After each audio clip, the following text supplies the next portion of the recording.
Good morning students.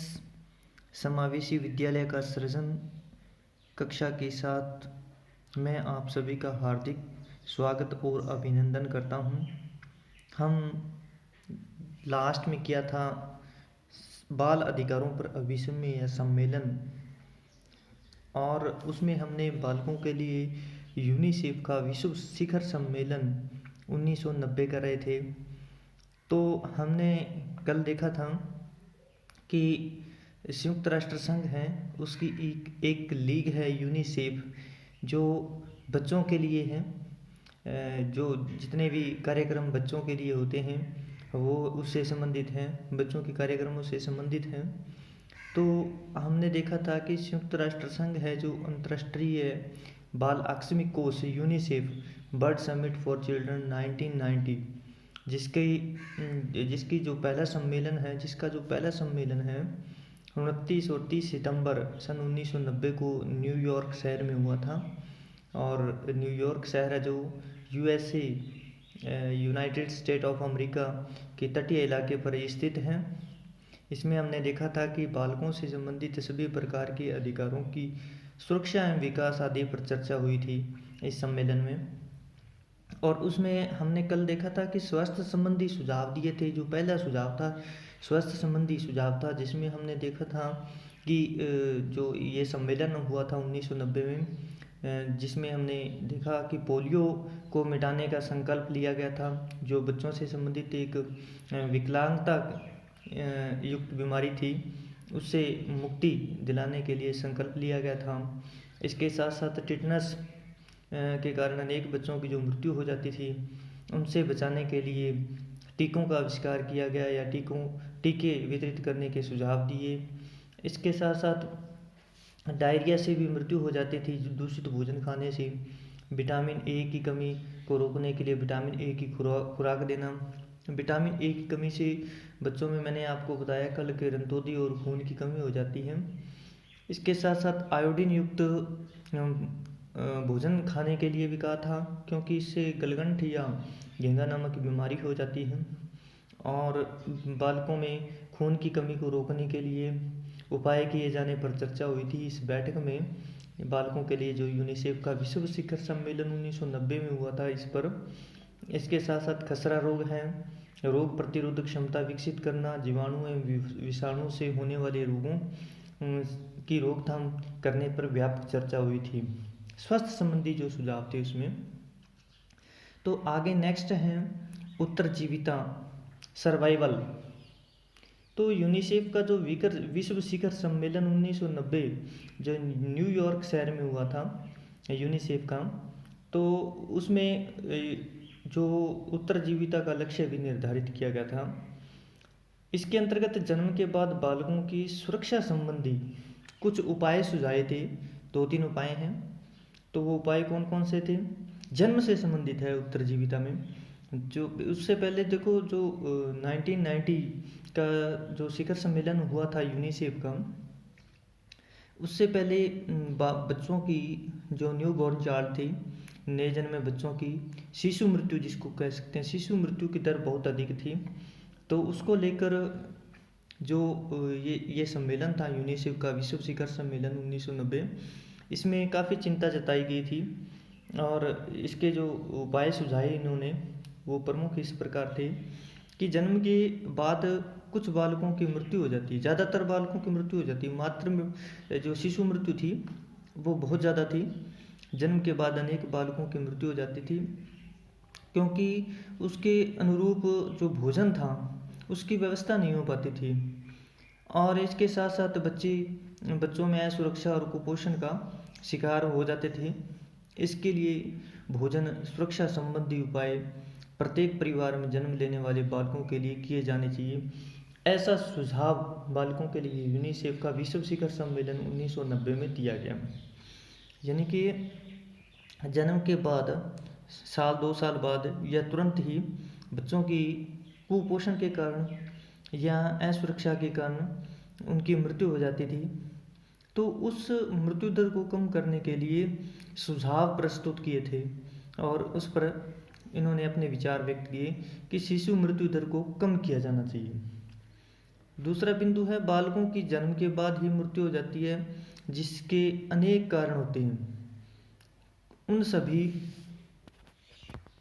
उन सभी कारणों को जानकर उनके उन्मूलन के प्रयास करने चाहिए, जिससे जन्म के बाद बालक स्वास्थ्य संबंधी सुविधाओं के अभाव में मृत्यु को प्राप्त न हो सके। तो ये जो शिखर सम्मेलन था, इसमें जो हेड्स थे, जो जिन जिन देशों की जो हेड इकट्ठे हुए थे, उन्होंने इस पर चिंता जताई कि बच्चों के जन्म के बाद उनमें मृत्यु के कारण हैं, उन कारणों को जानना और उनका उन्मूलन करना, उन्हें रोकने का प्रयास किए जाने चाहिए और बच्चों को स्वास्थ्य संबंधी सुविधाएं उपलब्ध करवाई जानी चाहिए, ताकि इन सुविधाओं के अभाव में बच्चों की मृत्यु न हो। तीसरा बिंदु है बालकों में श्वसन संबंधी अनेक प्रकार की समस्याएं जन्म के बाद उत्पन्न हो जाती हैं। कि जैसे ही बच्चा जन्म लेता है तो उसमें श्वसन संबंधी, सांस लेने संबंधी समस्या उत्पन्न हो जाती है। तो इस समस्या से निजात पाने के लिए बालकों को इस समस्या से निजात पाने के लिए या इस समस्या को पहले गंभीरता से लिया जाए, फिर इससे निजात पाने के लिए जो सरकारी अस्पताल है या निजी अस्पताल हैं, इन अस्पतालों में ऑक्सीजन और अन्य वेंटिलेटर सुविधाएं उपलब्ध करवानी चाहिए, जिससे बालक के जीवन को बचाया जा सके। उसे महत्वपूर्ण समझते हुए आगे जो बालकों के लिए यूनिसेफ का विश्व शिखर सम्मेलन हुआ था 1990 में, उसमें जो तीसरा सुझाव दिया था या तीसरी जो चिंता जताई थी, वो स्त्री स्वास्थ्य को लेकर थी, वुमेन हेल्थ के लिए। तो वुमेन हेल्थ के लिए तो उसमें देखते हैं हम कि स्त्री स्वास्थ्य का संबंध प्रत्यक्ष एवं अप्रत्यक्ष रूप से बालकों से होता है। सीधी सी बात है कि अगर माँ स्वस्थ होगी, मातृ सुरक्षा और स्वस्थ होना जरूरी है। अगर माँ स्वस्थ होगी तो उसके गर्भ से जन्म लेने वाला बच्चा भी स्वस्थ होगा। तो स्त्री का स्वस्थ होना प्रत्यक्ष और अप्रत्यक्ष रूप से, डायरेक्ट या इनडायरेक्ट रूप से बच्चों के स्वास्थ्य से संबंधित है। स्त्री का स्वस्थ होना बालकों के स्वस्थ होने की ओर संकेत करता है। जो यूनिसेफ का विश्व शिखर सम्मेलन हुआ, उसमें उस स्त्री के स्वास्थ्य से संबंधित कुछ सुझाव या प्रावधान प्रस्तुत किए गए थे। कौन कौन से प्रावधान थे?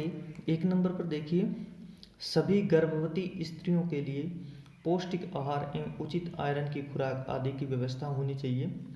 तो ये हम आजकल गाँव में और शहरों में जितने भी सरकारी हॉस्पिटल हैं, उनमें हमें देखने को मिलता है। सरकार जो गर्भवती स्त्रियां हैं उनको पौष्टिक आहार के रूप में दाल आदि या चावल ये सब वितरित करती है गर्भवती स्त्रियों के लिए। और इसके साथ साथ आयरन और कैल्शियम की टैबलेट्स भी उपलब्ध करवाती हैं। उनका पंजीकरण होता है, उनका मातृ कार्ड बनाया जाता है और उनके समय समय पर मातृ या गर्भवती स्त्रियों को इंजेक्शन लगाए जाते हैं और आयरन कैल्शियम की टैबलेट्स बांटी जाती हैं, ताकि जो उन स्त्रियों के गर्भ में जो शिशु पल रहे हैं उनको पूर्ण रूप से भोजन प्राप्त हो सके और वह स्वस्थ रूप से उत्पन्न हो सके। इसके बाद जो गर्भवती स्त्री हैं उसकी डिलीवरी होने पर या प्रसव होने के बाद 4 से 6 महीने तक जो उनके बच्चे होते हैं, बालक होते हैं या शिशु होता है, उसको स्तनपान कराना सुनिश्चित किया गया। वैसे 5 माह तक जरूरी होते हैं।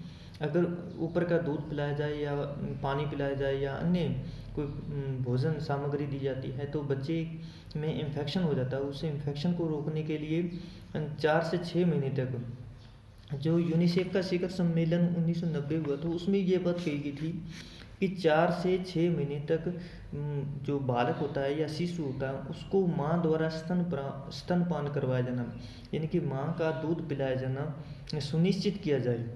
इससे ऊपर की कोई भी वस्तु नहीं दी जाए, ऊपर का दूध न दिया जाए, ऊपर से कोई खाना न दिया जाए, किसी प्रकार की दाल आदि न दी जाए। तो बालकों को, जिससे बालक को पूर्ण रूप से भोजन जन्म के बाद प्राप्त हो सके। और शुरू में ही जैसे ही बच्चा उत्पन्न होता है तो शुरू में उसे माँ का दूध पिलाया जाना चाहिए, क्योंकि माँ के दूध में जो 5 से 6 दिन तक दूध में कोलेस्ट्रॉल होता है उस कोलेस्ट्रॉल को जब बच्चे के पेट में जाता है, बच्चे के पेट में जाता है, तो उसके गर्भ के दौरान जो उसके शरीर में या उसकी आंतों में मल जमा होता है वो निकल जाता है और उसका पेट साफ हो जाता है। इसलिए उसे माँ का ही दूध पिलाया जाना चाहिए। इसकी जानकारी भी सभी स्त्रियों को अनिवार्य रूप से होनी चाहिए। इस हेतु प्रावधान किए जाने चाहिए। ऐसा जो यूनिसेफ का शिखर सम्मेलन था 1990 में, उसमें व्यवस्था की गई थी। उसमें इस बात पर चर्चा की गई थी कि सभी देशों को माँ का ही सभी देशों को अपने यहाँ पर इस हेतु जागृत किया जाना चाहिए लोगों को कि वो शिशु को, गर्भवती स्त्रियों को या नए जन्मे बच्चों को, अपने बच्चों को 4 से 6 महीने तक स्तनपान कराया जाना सुनिश्चित किया जाए। तीसरा बिंदु था कि प्रसव के समय सभी स्त्रियों को पूर्ण सुरक्षा मिलनी चाहिए। कि प्रसव के समय जब डिलीवरी होती है तब सभी स्त्रियों को पूर्ण रूप से सुरक्षा मिलनी चाहिए। इस हेतु क्या किया जाना चाहिए? स्त्री जन्म लेने वाले बालकों का जीवन की सुरक्षित रह सके, इसलिए प्रसव सरकारी या निजी चिकित्सालयों में चिकित्सक की देख रेख में होना चाहिए। कि पहले तो जैसे गाँव में दाई आदि प्रसव करवा देती थी, उससे इन्फेक्शन होने का खतरा रहता था। तो इस हेतु जो विश्व शिखर सम्मेलन था बालकों के लिए 1990, उसमें चर्चा की गई कि जो प्रसव होने पर या डिलीवरी के समय सभी महिलाओं को, गर्भवती महिलाओं को चिकित्सा सुविधाएं उपलब्ध होनी चाहिए ताकि बच्चे की और माँ के दोनों की उचित रूप से सुरक्षा हो सके। चौथा बिंदु है, गर्भ के समय भी स्त्रियों के स्वास्थ्य का चिकित्सा सुविधाएं उपलब्ध कराई जानी चाहिए। गर्भ के समय यानी कि जब बच्चा गर्भ में हो तब भी स्त्रियों को चिकित्सा सुविधाएं उपलब्ध करवाई जानी चाहिए। सरकारी या गैर सरकारी संस्थाओं द्वारा उन्हें समय समय पर जांच कराई जानी चाहिए। नियमित स्वास्थ्य परीक्षण से बच्चे की स्थिति के बारे में पता चलता है। इस हेतु हमारे देश में 3 स्टेज रखी गई है, फर्स्ट स्टेज, सेकंड स्टेज और थर्ड स्टेज। उसमें सोनोग्राफी वगैरह की जाती है, गर्भवती स्त्री के खून की जांच की जाती है, कितने ग्राम खून है, और बच्चे की धड़कन वगैरह चेक की जाती है। तो ये सब बातों के सुझाव दिए गए थे कि पूर्ण रूप से गर्भवती स्त्री के स्वास्थ्य की समय समय पर जांच की जानी चाहिए। 5वां बिंदु है, स्त्रियों के कम वजन के होने वाले बालकों की संख्या पर नियंत्रण करना। कम वजन कैसे होगा? जब स्त्री को या गर्भवती स्त्री को संतुलित आहार नहीं मिलेगा तो निश्चित रूप से बच्चा कम वजन का होगा। अगर उस स्त्री को संतुलित आहार मिलेगा, फल वगैरह मिलेंगे, दूध वगैरह मिलेगा और अच्छा खाना मिलेगा, आयरन कैल्शियम की टैबलेट्स लेगी, समय समय पर दवाई लेगी, चिकित्सीय सुविधाएं उसे उपलब्ध होगी, तो निश्चित रूप से स्वस्थ बच्चा जन्म लेगा। अगर ये सुविधाएं उपलब्ध नहीं होती है तो स्त्रियों या गर्भवती स्त्री की मतलब प्रसव के बाद बच्चा कम वजन का होगा और प्राय कुछ स्त्रियों के कम वजन के बालक जन्म लेते हैं। इन बालकों का विकास गर्भावस्था में उचित प्रकार से नहीं होता। विभिन्न प्रयासों के माध्यम से इस स्थिति को रोकना चाहिए जिससे बालक स्वस्थ रूप में उत्पन्न हो तथा आगे भी स्वस्थ बना रहे। इसके बाद जो बालकों के लिए विश्व शिखर सम्मेलन था 1990, उसमें जो महत्वपूर्ण बिंदु था, 6वां बिंदु महत्वपूर्ण था, उसमें ये बात कही थी कि कुछ स्त्रियों की मातृत्व के समय ही या यूँ कहें प्रसव पीड़ा के समय ही मृत्यु हो जाती थी। ये मृत्यु प्रसव के समय हो जाती थी या गर्भावस्था के समय भी संभव होती थी। इन दोनों प्रकार की मृत्यु पर नियंत्रण करने पर भी इन्होंने विचार किया था। तो इस प्रकार हमने देखते हैं कि जो बालकों के लिए यूनिसेफ का विश्व शिखर सम्मेलन हुआ था, UNICEF world summit for children 1999, 29 से 30 सितंबर 1990 को न्यूयॉर्क में आयोजित हुआ था। उसमें बच्चों के स्वास्थ्य से संबंधित और उनकी उत्तरजीविता या सर्वाइवल से संबंधित और स्त्री स्वास्थ्य वुमेन हेल्थ से संबंधित ये विचार प्रस्तुत किए गए थे। और इनके विचार इसलिए प्रस्तुत किए गए थे या ये बातें इसलिए कही गई ताकि बच्चा स्वस्थ हो, असक्षम और अपंग बालक न हो। तो उसके बाद हम आगे जारी रखेंगे। नेक्स्ट इसमें पोषण है, शिक्षा है, संरक्षण है, कुछ 2-3 बातें और हैं, ये हम आगे की कक्षा में करेंगे। आज के लिए इतना ही। बहुत बहुत धन्यवाद।